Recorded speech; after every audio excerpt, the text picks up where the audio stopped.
وسلم لكل نبي دعوة مستجابة فتعجل كل نبي دعوته وإني اختبأت دعوتي বলি সুবহানাল্লাহ। রাসূল বলেন প্রত্যেক নবী রাসূলদেরকে আল্লাহ তার উম্মতের কল্যাণের জন্য দোয়া করার জন্য আল্লাহ একটি সুযোগ করে দিলেন, কিন্তু তাহারা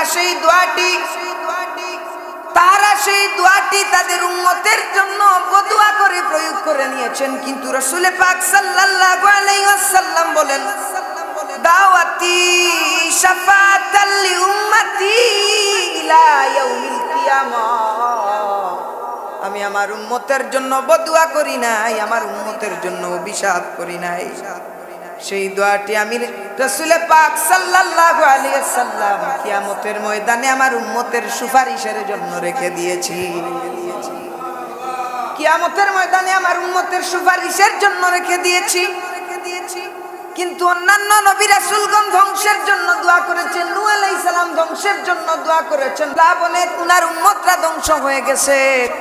সালেহ আলাইহিস সালাম বদুয়া করেছেন, জিবরাইলের নিকট চিৎকারে দুনিয়ার জমিন থেকে উম্মতরা চলে গিয়েছে। কিন্তু রাসূলুল্লাহ তায়েফে মাইর খাইলেন। রাসূলুল্লাহ নিজ জন্মভূমি মক্কা ছেড়ে মদিনার জমিনে হিজরত করলেন। জন্মভূমির দিকে ফিরে ফিরে রাসূলুল্লাহ বারবার তাকে কান্না করলেন, কিন্তু একটা বারের জন্য তার উম্মতের জন্য বদুয়া করলেন না।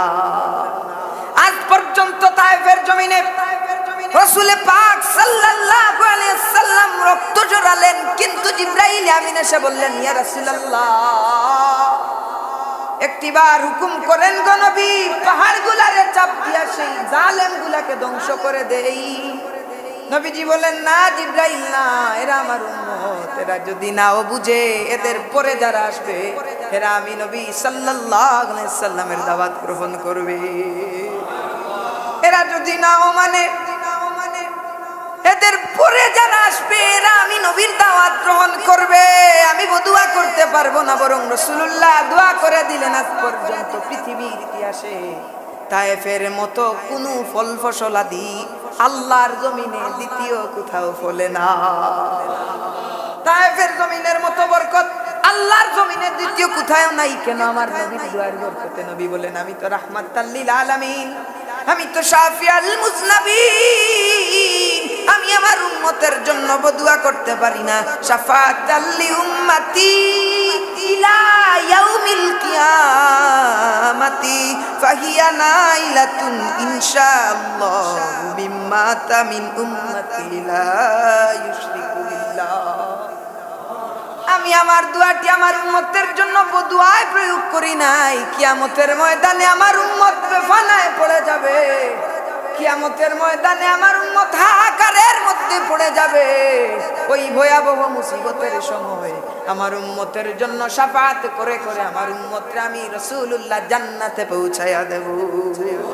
দূরে পড়া যাবে কি সুবহানাল্লাহ। কিতাবের মধ্যে উল্লেখ করলেন আকসামুস শাফাআতি, কেউ জাহান্নাম থেকে বেরিয়ে রাসূলুল্লাহর শাফাআত পাবে, কেউ জান্নাতের উচ্চ মাকামে পৌঁছে রাসূলুল্লাহর শাফাআত পাবে। আল্লাহুম্মা রযুকনা শাফাআতিন নবিয়িনা সাল্লাল্লাহু আলাইহি ওয়াসাল্লাম পড়ি সুবহানাল্লাহ। সেই নবী আমার মুহাম্মদের উম্মত আল্লাহ বানিয়েছেন, এজন্য আল্লাহর দরবারে শুকরিয়া আদায় করি, বলি আলহামদুলিল্লাহ। আর কিছু বললাম না। আল্লাহ পাক যেন আমাদেরকে সেই রাসূল পাকের মহব্বত অন্তরে লালন করে দুনিয়া থেকে বিদায় হওয়ার তৌফিক দান করেন। আসসালামু আলাইকুম ওয়া রাহমাতুল্লাহি ওয়া বারাকাতুহু। আজকের এই হাদিসটি বর্ণনা করার জন্য আমি এই জায়গায় আপনাদের সামনে দাঁড়িয়েছি। আমার আলহামদুলিল্লাহ পুরো বাংলাদেশের মধ্যে 50% মানুষ, আমিও ধম গুনাহগারের, আপনাদের এই মাদ্রাসার ছাত্র, আল্লামা আহসানুল্লাহ নেসারি হুজুরের মাদ্রাসার এই ছাত্রের, এই গুলামের, রাসূলুল্লাহর এই গুলামের, বাংলাদেশের 50% মানুষ আমার ভিডিও দেখে পড়ি আলহামদুলিল্লাহ। এটা কোনো অহংকার নয়। এই বয়সে বাংলাদেশের 18টা জেলায় আল্লাহ আমাকে নিয়েছে, দিনের দাওয়াত পৌঁছিয়ে দিয়েছি। তো এই হাদিসটা বয়ান করার জন্য আপনাদের সামনে দাঁড়িয়েছি। ভুল হলে ক্ষমা সুন্দর দৃষ্টিতে দেখবেন। আসসালামু আলাইকুম ওয়া রাহমাতুল্লাহি ওয়া বারাকাতুহু। সাল্লাল্লাহু